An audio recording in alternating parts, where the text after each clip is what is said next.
Good afternoon. Bakit afternoon na naman? Kapag kasi afternoon eh.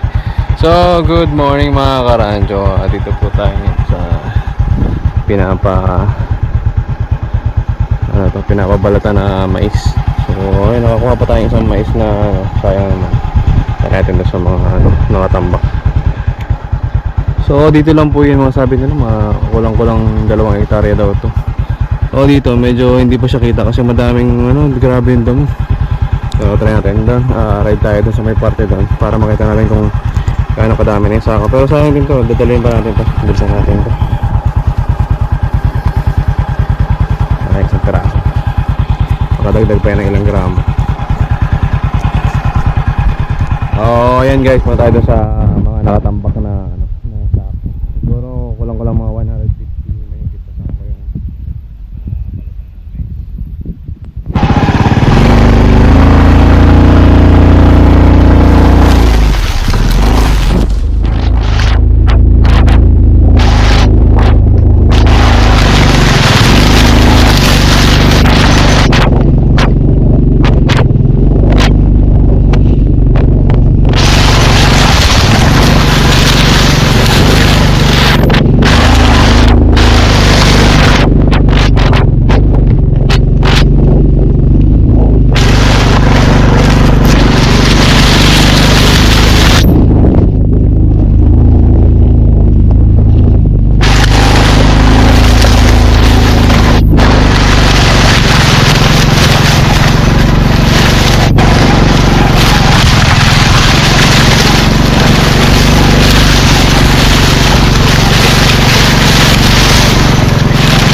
pala nila yung mag-seller ng mais.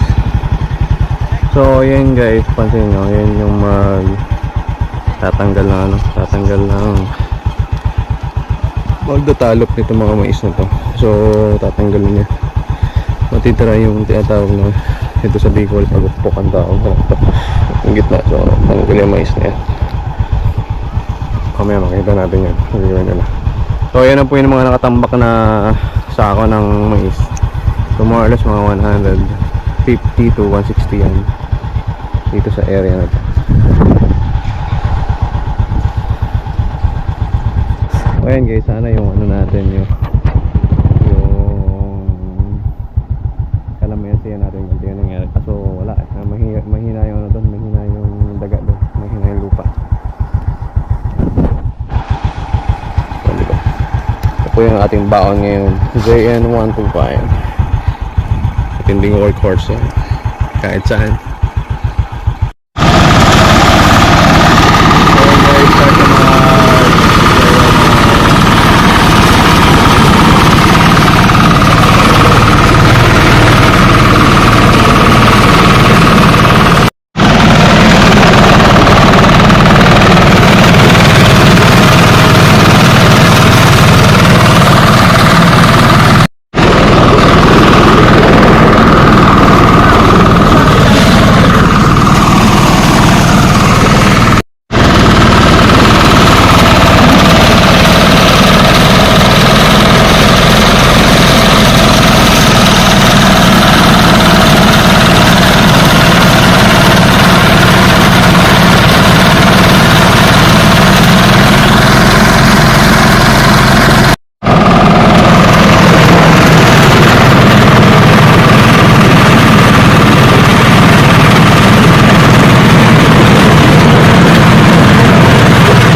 ayan guys, medyo maingay doon sa kabila kaya ayos po tayo. So ngayon, kasi nga sila ng mais kasi tatanggalin yung mais sa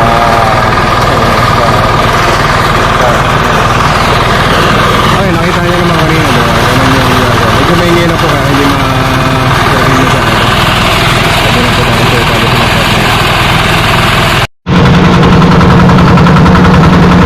Good morning mga karadyo.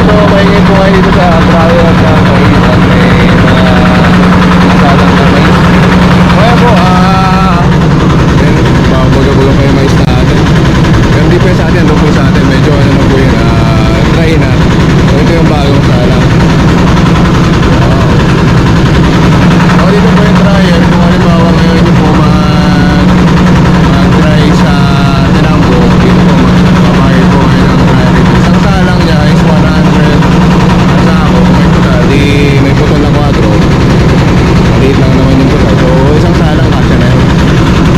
O 5,500 po dito ang bayad sa Rosana. Pero yung paglagay ng mais at pagsako ulit ng mais ay ano po yan ay sa owner pa rin. So bali magkakawa na po tayo.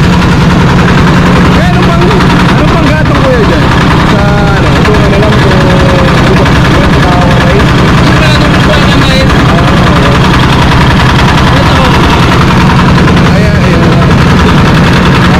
Kaya pala binabakal nyo rin pala ito na hindi ba yung pagkako? Grabe yung malayo. Ito pa kayo. Medyo ako na ito yung may sako. Ayan siya.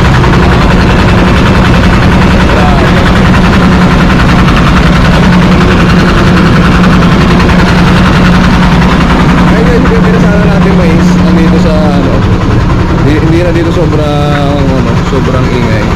Ayan na siya. Ayan guys, yung pinasalang nating mais na kahapon pa po yan, tuyo na siya. Tapos yung sako na lang, wala na pong bagay ito. Kaya ko hindi po palang bago, pero sabi kayo po wala na raw. May baga pa palang, may baga pang kuwanti, pero hindi na po siya nag-flame doon po po na po. Ayan, so isandang 104 na sako yan na hindi pa tuyo, pero hindi natin alam kung ilang sako siya pagka natuyo na, mga 80 or 85 mga gano'n. Basta mga price lang naman. So titignan natin ka mamaya kung ilan yung paano natin masasako. Okay guys, balikan tayo sa bangko tayo ng tao para magpasama na po tayo.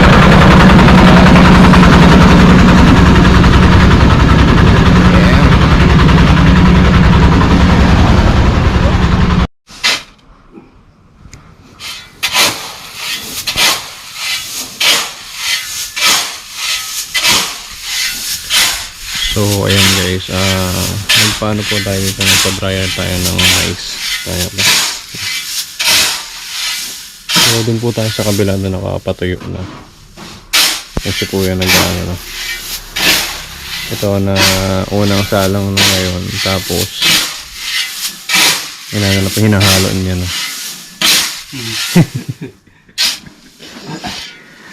Tagalog daw kuya para maintindihan. Ay po. Taga. So dito guys, isang daang sako ng ano, yung 3 sandok ng mais. Yung mga sandok na wala mapakita eh. Kasi parang ganyan.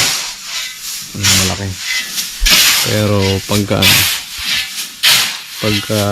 natuyo na, siyempre malalaki na yung sako ng ganyan na nakalaki. So nag-range ng pag kuya ngayon, nag-range siya ng ilang kilo ang sarong sako na? Ang isang sako? Pagka-alang na? Pagtuyo na? Oo. Nagilan. Nagsi-70 ang sarong sako? 70 siguro. 70? Oo. Depende sa Depende sa pagkasako. pagkasako. Oo. Pero itong mga blue, 70 na yan. Itong ganito.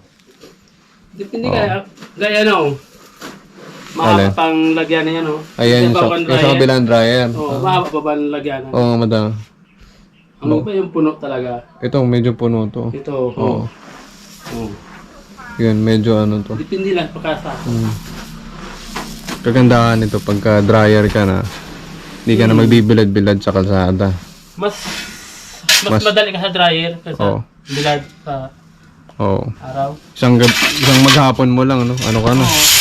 Baka maghapon din patuyo. O sa dryer, ngayon alas 3 tapos na to. Sa maghapon tuyo dito sa kalsada. Kinabukasan, wala pa. Pag ano, kwartang linaw na.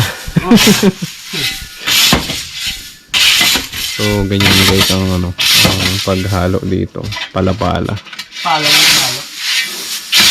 Pero naghahalo yan pagka wala nang apoy doon. Wala na apoy dyan. Siyempre, matutusta ka dito pag may apoy pa. Meron ng apoy.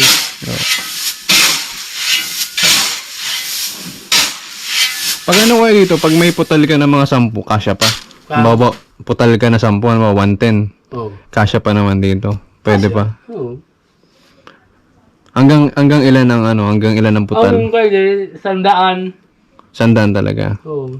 100.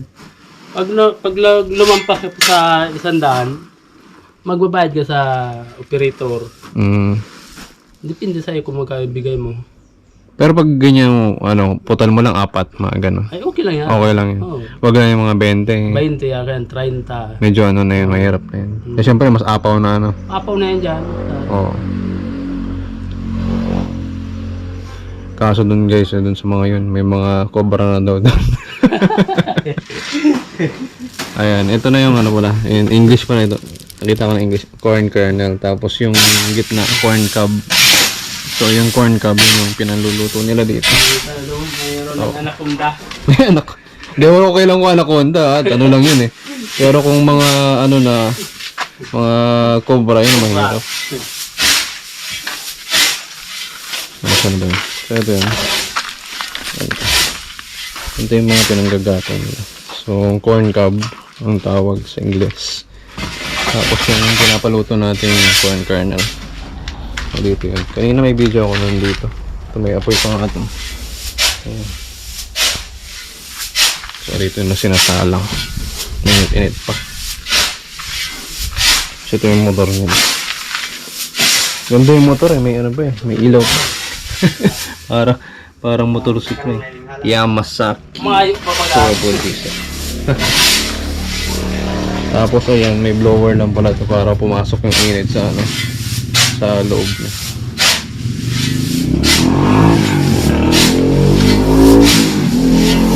Tapos mamaya, papakilo na tayo dito sa kiluhan mo.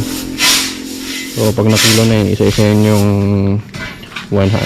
O yung ano natin, 104, naging 78 na lang daw. Yung sako kasi medyo ano na yun, medyo puno na. Tapos siksik na yun. So isipin mo na halos 26 yung ano, yung ano to, sumiksik dun sa ano, sa sako. 26 yun na, wala kasi siksik na. Tapos ito yun.